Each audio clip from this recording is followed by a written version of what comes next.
Hello friends, I'm Deepak.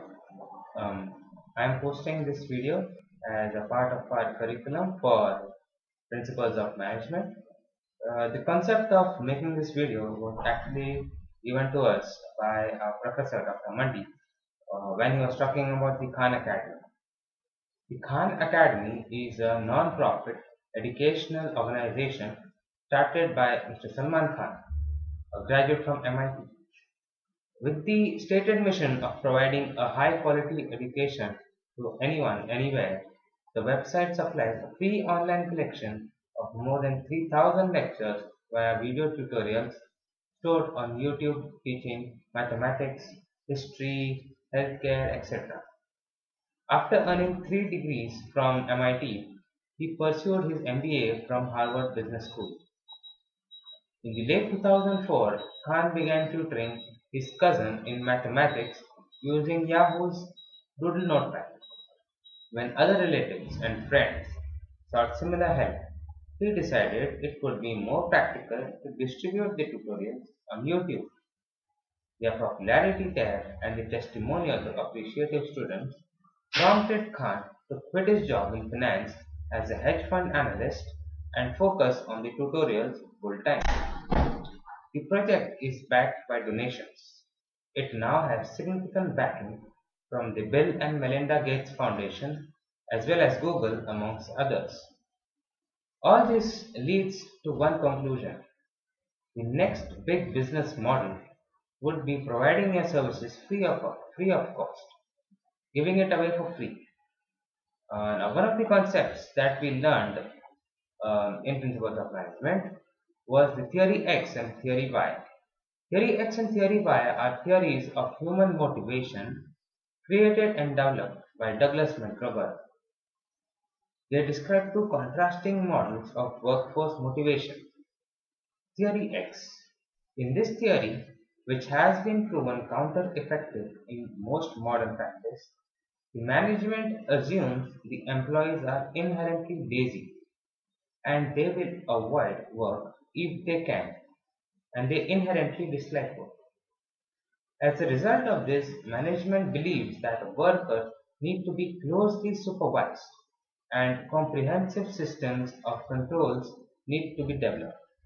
According to this theory, employees will show little ambition without an enticing incentive program and will avoid responsibility whenever they can.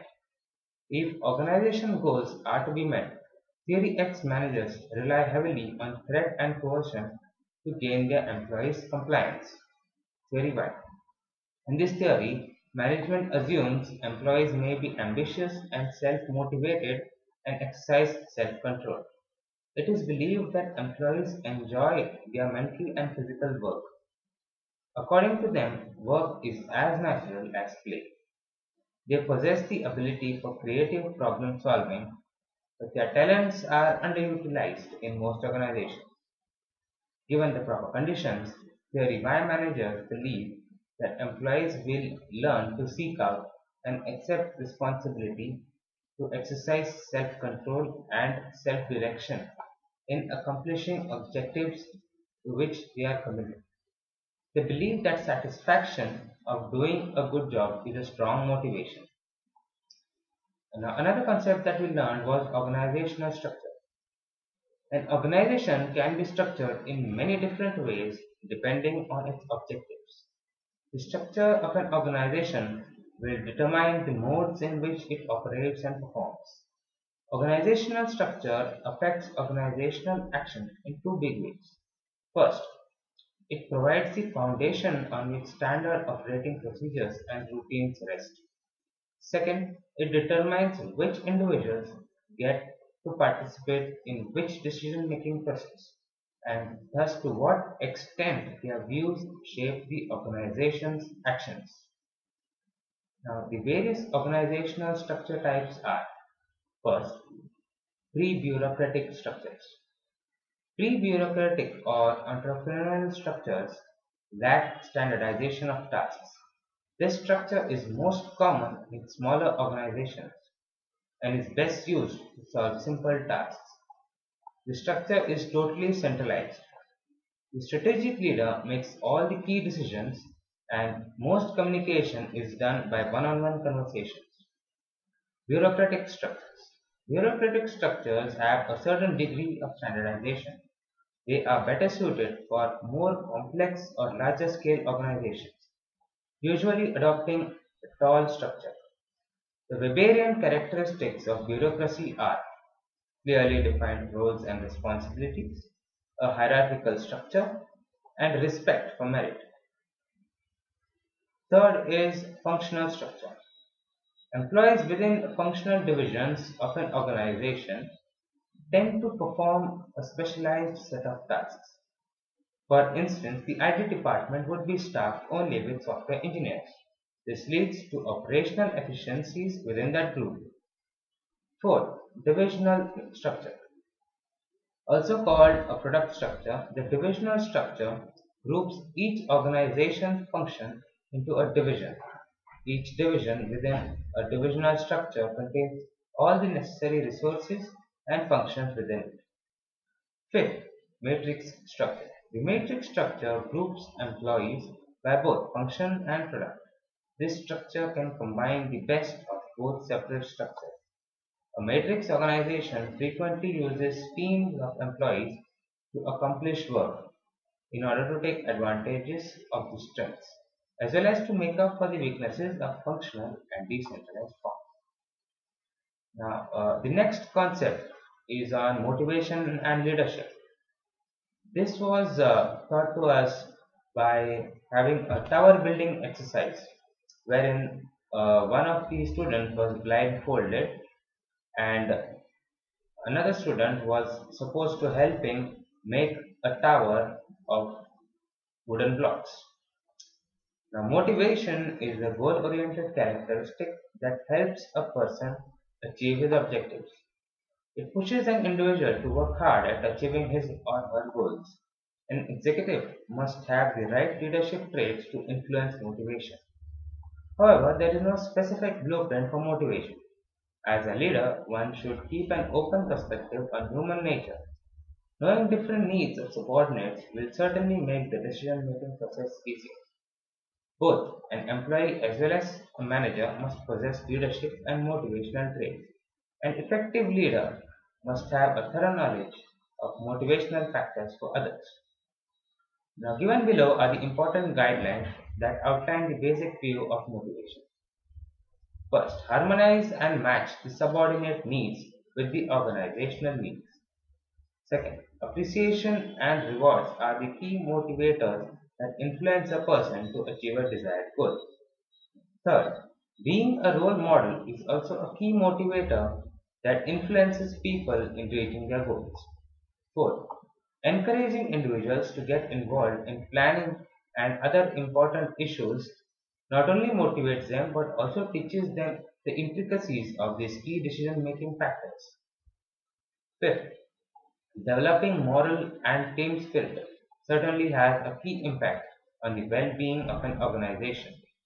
Sixth, a leader should step into the shoes of the subordinate and view the things from the subordinate's angle, and should realize that the factor that motivates one individual will not necessarily work in the same way for another.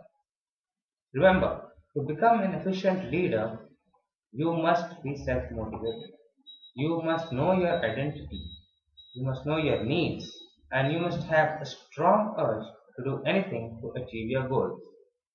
Once you are self-motivated, only then you can motivate others to achieve their goals and to harmonize their personal goals with the common goals of the organization. The next concept was again taken from a screening of a short Chinese film that we had in our class. It was titled Three Moms. It is a short and beautiful movie with a very wonderful message.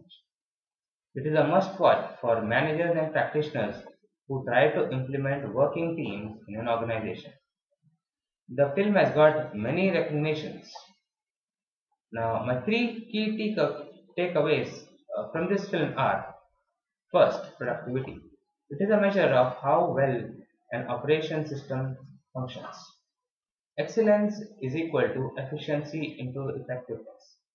Efficiency is about doing the right thing, while efficiency is about doing it right. Now, efficiency can be described by productivity ratio, which is total output upon total input. Different processes have different efficiency levels. One of the important functions of a manager is to optimize the processes to improve the work design and try to aim for the most efficient process. The second learning is design of operations system. How do we increase the productivity of the system? One of the most important tools is the designing of the operations system. It includes finding answers to the four important questions: what to produce, how many to produce, how to produce, who will do the work. Now, it is a continuous process of optimizing the work so that maximum efficiency can be derived out of it. So now that we know the importance of efficiency and a brief idea about how to improve efficiency, let us look at the third part of the puzzle, the teamwork. Here we see a totally new phenomenon. As the number of people increases, the productivity comes down drastically. Without cooperation, one monk can fetch 2 buckets of water. 2 monks can fetch 1 bucket of water, and 3 monks fetch no water at all. Whereas with cooperation, the 3 monks can actually increase the efficiency of the process to a level previously unattainable. For this, innovation, creativity, etc. will play an important part. Well, that's all folks from my side. Thanks for watching the video. Hope you had a nice time learning. Thank you.